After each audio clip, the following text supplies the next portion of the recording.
England stormed through qualification for the 2026 World Cup. 8 games, 8 wins, 22 goals scored, and not a single goal conceded.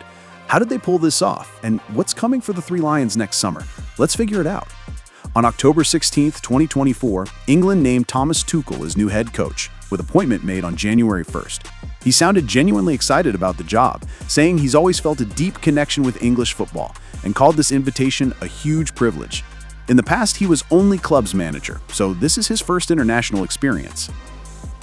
I'm a bit nervous. It's a big day, of course, to be announced as English head coach, and I'm honored. I think it's a big privilege for me. It feels like a big privilege and comes with big responsibility, and we will give our very best to live up to it, to make our supporters proud, to make our team better, and to achieve our big goal in 26.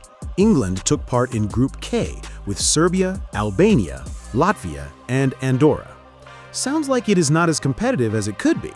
But anything can happen in football, so it takes lots of concentration to stay focused even against lower teams. Anyway, such opponents were helpful for the team as they could experiment. I think I have a huge respect for Serbia and for Albania.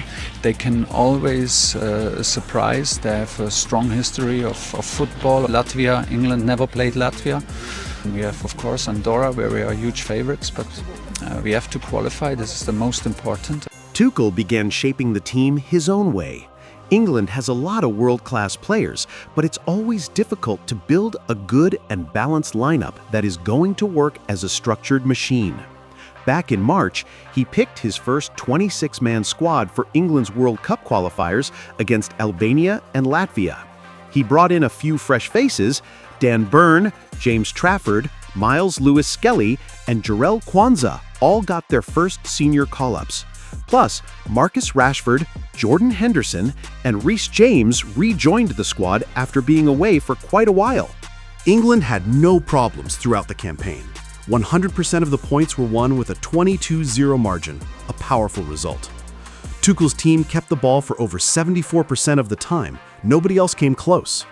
He relied on his number 10's clever movement to find space and pushed his wingers to take on defenders. England looked dominant with a diverse range of tools: passes into the space between the lines, through balls, and crosses. The defensive case is truly unique, as England didn't allow to create any great chances and has the best defensive statistics. That didn't happen by accident. Tuchel's approach meant England spent very little time defending. They handled counterattacks well, usually leaving 4 players at the back and pressing hard as soon as they lost the ball. Of course, we have to keep the level of their opponents in mind. Andorra, Latvia, and Albania managed just 1.65 expected goals between them over 6 matches, and even Serbia only managed 3 shots at home.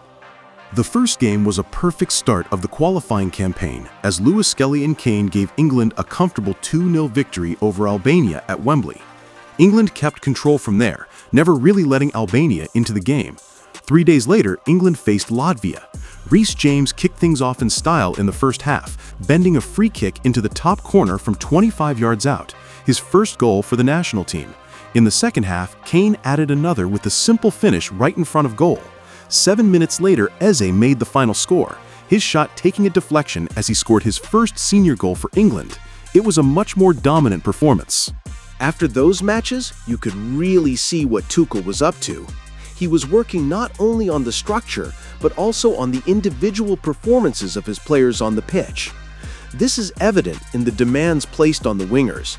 Tuchel wants them to be more aggressive in their dribbling. He wasn't particularly pleased with Marcus Rashford and Phil Foden in the first leg against Albania, which the Three Lions won 2-0. Tuchel noted that he had hoped for more impact from the wingers and brought on Anthony Gordon and Jared Bowen in the second half to encourage more dribbling and aggressive runs into the penalty area. I think both of our wingers who started were not as impactful as they normally can be and as they are normally in club football. I'm at the moment not so sure why we struggled to bring the ball quicker to them, to bring the ball in more open position to them. I need to review the match. Not so sure why it took us so long. Given the high percentage of possession, it was important for Tuchel to focus his efforts on creating attacks. When preparing a positional attack, the key differences were related to the positioning of the fullbacks, who could remain deep but often moved up to play the ball. That helped the team to create attack, being safe from potential losing the ball as defensive midfielder also placed deep. Other players moved forward and everyone had to move a lot for getting more possible options and lower the chance to get counterattacks. After the first match, Tuchel wasn't satisfied with just holding possession for the sake of it and wanted to change the attacking rhythm. It was a very fluid game, but in the opponent's half and unfortunately not in the last 20 meters.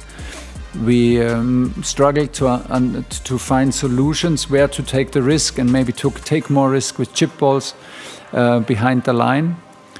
Lewis Skelly was praised by the head coach. Tuchel said that he chose similar position for him to what he did at Arsenal because he's got a great first touch and can pick a pass. But when Anderson joined the squad, Lewis Skelly shifted out to the left to give the team more width. The three Lions try to create chances differently. They don't rush. Just keep moving the ball, shifting the defense, and wait for that perfect moment to slip in a through pass.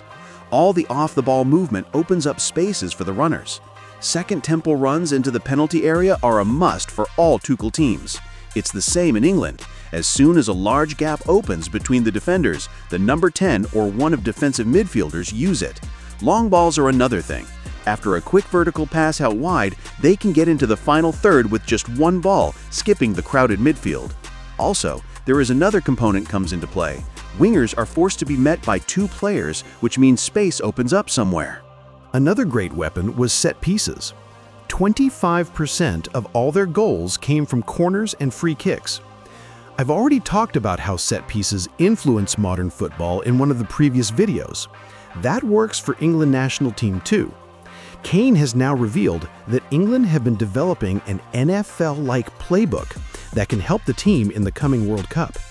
Talking about Kane, he is more focused on finishing and a little less involved in playmaking than he was at club level, allowing the team to exploit his runs behind defenders. He is one of those players who Tuchel relies on, as Kane has the most minutes on the pitch during the qualification campaign and being number one choice for his position. Lots of other positions wait for some real decisions to make with this squad. Currently, goalkeeper Jordan Pickford has a solid starting spot, with John Stones in the center and Reece James at full-back, Rice and Henderson in midfield, Saka on the right wing, and Kane as a striker. But other positions are still open for debate. Even Bellingham and Foden have no privileges. Jude has to compete with Rodgers due to Tuchel's answer on this question. He also said that there is no place on the pitch for Foden in case England plays with Bellingham and Kane, as the team has to save structure. That is why Phil played on the flank and started only once for the whole campaign, though his best position is among numbers 10 and 9. And how do you think England will play during 2026 FIFA World Cup? Write your thoughts in the comments below. Please don't forget to subscribe and hit the like button. See you soon!